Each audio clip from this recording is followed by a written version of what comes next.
কে আত্মহত্যা নিচিনা কাম আপোনালোকে বাছি নলব মানুহে এটা কথা কয় কে জীৱনটো আমি পাওঁ এবাৰৰ কাৰণে আৰু এই জীৱনটো যেতিয়া এবাৰৰ কাৰণে পাইছো এই জীৱনটো এজন যুঁজাৰু হিচাপে থাকক আমি মৃত্যু সকলোৱে আমাৰ মৃত্যু হোৱাটো চাব আমি একদম চিৰসত্য কথা যে আমাৰ মৃত্যু হ'ব কিন্তু যদি মৃত্যু হোৱাৰ আগত যিকিটা জীৱন আমাক আল্লাহ তাআলাই দিছে বা আমাৰ নেদেখাজনে আমাক দিছে সেই জীৱনখিনি আপোনালোকে আত্মহত্যা নিচিনা পন্থাৰে নিজৰ জীৱনটো শেষ নকৰিব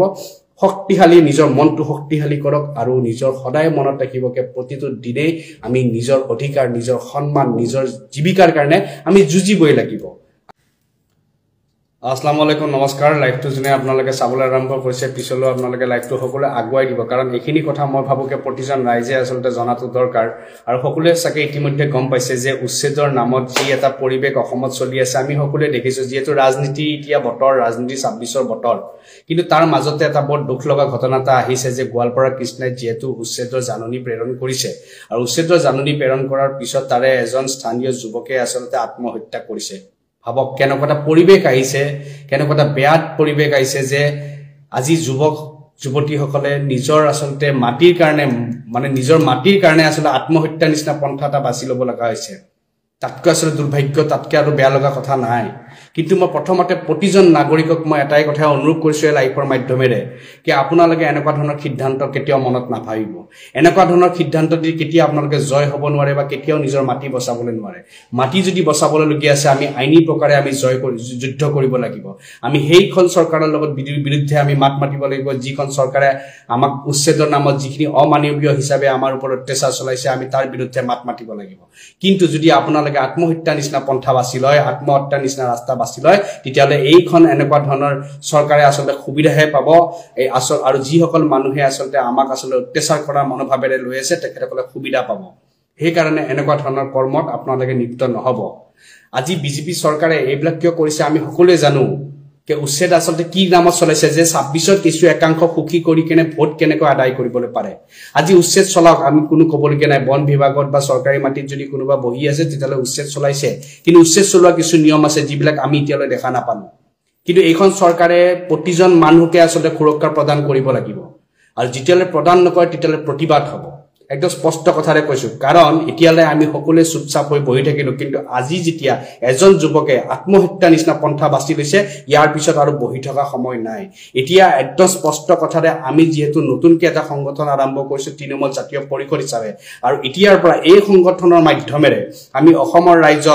ৰাইজৰ স্বাৰ্থত আমি কিছু কাম কৰি যাম বুলি আশা কৰিছো বা আমি এইখিনি নিজকে নিজে প্रण লৈছো আৰু হেতুৱে আমাৰ প্ৰথমটো কথাটো হৈছে যে যিখিনি মানুহ উচ্ছেদৰ জাননী পঠাইছে সেইখিনি মানুহক কিন্তু পুনৰ সংস্থাপন দিব লাগিব যদি সেই সকল মানুহৰ যদি কতুতে মাটি নাই কতুতে থাকিবলগীয়া জায়গা নাই তেতিয়ালে সেইখিনি কিন্তু পুনৰ সংস্থাপন দিব লাগিব পুনৰ সংস্থাপন নিদিয়ালৈ কিন্তু এই প্ৰতিবাদ এই যুদ্ধ কিন্তু চলি থাকিব আমাৰ আৰু প্ৰথমতে আমি মাননীয় মুখ্যমন্ত্ৰী ডাঙৰীয়ালৈ আমি লগ কৰা এটা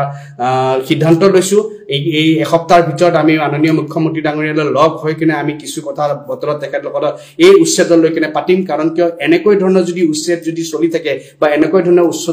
উচ্ছেদ কৰা জায়গাত যদি আমাৰ যদি যুৱকসকল যদি এনেকৈ আত্মহত্যাৰ পন্থা বাছি লয় এয়া কিন্তু কেতিয়াও ঠিক কথা আৰু গ্ৰহণ কৰা কথা নহয়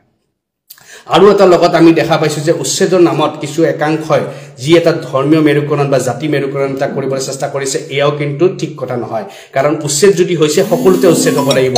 কিন্তু আমি দেখা পাইছো এটা বেলেগ পৰিবেশ দেখা পাইছো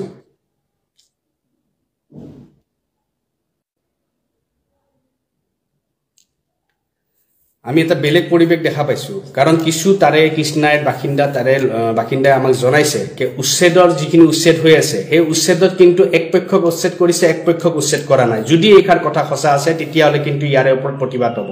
প্ৰতিবাদ এটু কাৰণে হ'ব যদি বন বিভাগে যদি নিজৰ মাটি যদি লবলৈ বিচাৰিছে তেতিয়ালে একপক্ষ খেলা নহয় যদি উচ্ছেদ হৈছে সকলোৰে উচ্ছেদ হ'ব লাগিব আৰু যদি উচ্ছেদ নহয় কাৰো উচ্ছেদ নহয় একদম স্পষ্ট ভাষাৰে আমি তৃণমূল জাতীয় পৰিষদৰ পৰা এই কথাষাৰ কৈ দিব বিচাৰিছো যে যদি উচ্ছেদ হয় তেতিয়ালে সকলোৰে উচ্ছেদ হ'ব লাগিব আৰু উচ্ছেদ যদি নহয় তাতে একপক্ষ খেলা নহব যদি একপক্ষ খেলা হয় তাৰে কিন্তু প্ৰতিবাদ হ'ব একদম গণতান্ত্ৰিক হিচাপে প্ৰতিবাদ হ'ব কাৰণ যদি বন বিভাগে বা বনত যদি মাটি চৰকাৰী মাটিত যদি কোনোবা বহি আছে তেতিয়ালে এইখিনি একপক্ষ নহব নহয় একপক্ষত আমি উচ্ছেদ কৰিম আৰু একপক্ষক উচ্ছেদ নকৰো এইবিলাক কথা কিন্তু যদি হয় তেতিয়ালে আমি নিজে কিন্তু উচ্ছেদৰ কিন্তু ব্যৱস্থা কৰাই দিম একদম স্পষ্ট ভাষাৰে কৈছো কাৰণ এইবিলাক খেলা আমি কিন্তু নিবিচাৰো যদি চৰকাৰী মাটি বিচাৰিছে চৰকাৰী মাটি চৰকাৰে লবলৈ বিচাৰিছে কোনো কথা নাই কিন্তু সকলোকে পুনৰ সংস্থাপন দিব লাগিব আৰু দ্বিতীয় নম্বৰ কথাটো হৈছে যে যিসকল একাংশ মানুহে কে কৈ দিয়ে এইখিনি সন্দেহযুক্ত নাগৰিক এনেকুৱা আমি কিছুমান দেখা পাইছো এনেকৈ কৈ কিনে যিবিলাক উচ্ছেদ কৰা আছে এইবিলাকক কিন্তু আমি কিছুমান দৃষ্টি ৰাখিম এতিয়াৰ পৰা যে সন্দেহযুক্ত বা তেনেকৈ কৈ কিনে যদি কোনোবাই নিজৰ মনোবলী হিচাপে বা নিজৰ কিছু স্বাৰ্থৰ কাৰণে কাৰবাক যদি তেনেকৈ উচ্ছেদ বা তেনেকুৱা ধৰণৰ কাম কৰিব বিচাৰিছে তেতিয়ালে তেখেতৰ ওপৰত আইনী ব্যৱস্থা আমি লম কাৰণ যদি কোনোবা সন্দেহযুক্ত নাগৰিক বুলি কৈছে বা কোনোবা যদি বিদেশী বুলি কৈছে সেইখিনি প্ৰমাণ সেইখিনি মানুহে কৰি দিব লাগিব আৰু যদি কৰি দিবলৈ নোৱাৰে আৰু যদি প্ৰমাণ দিব নোহাকে যদি নিজৰ ব্যক্তিগত স্বাৰ্থৰ কাৰণে কাৰবাক যদি বাংলাদেশী বা কাৰবাক যদি সন্দেহযুক্ত নাগৰিক কৈ কিনে যদি তেখেতসকলক অত্যাচাৰী কৰে তেতিয়ালে সেই সকলৰ প্ৰতিজন মানুহৰ লগত আমি কিন্তু ব্যৱস্থা লম আমাৰ সংগঠনৰ পৰা আৰু একদম স্পষ্ট আইনী হিচাপে ব্যৱস্থা হ'ব কাৰণ কাকুকে বিনা দুখত কিবা এটা কথা কোৱাৰ অধিকাৰ নাই আৰু হেতু কাৰণে আমি ইতিমধ্যে আমি সকলোৱে এটা সিদ্ধান্ত লৈছো যে আমি এতিয়া প্ৰথমতে আমি আমি মুখ্যমন্ত্ৰী ডাঙৰীয়ালৈ লগ হৈ কিনে আমি তেখেতক কিছু কথা বতৰা আমি এইখিনি ওপৰত পাতিম যে যিখিনি ঘটনা যিখিনি উচ্ছেদ চলি আছে এই উচ্ছেদত যিখিনি মানুহখিনি আমাৰ যিখিনি সঁচাকে অসমত আমাৰ যিখিনি মানুহখিনি আমাৰ অসমৰ ভাৰতীয় মানুহ হয় সেইখিনি মানুহৰ যাৰ মাটি বাৰী নাই থাকিবলৈ কোন ঠাই নাই সেইখিনি মানুহক যেন মাটি প্ৰদান কৰে সেইখিনি মানুহক কিবা এটা পুনৰ সংস্থাপন কৰি দিয়ে এইখিনি কাৰণে আমি তেখেতসকলৰ লগত আলাপ আলোচনা কৰিম আৰু ভাবুকে তাৰে ওপৰত এটা ভাল এটা আমি কিবা পাম আশা এটা কৰিছো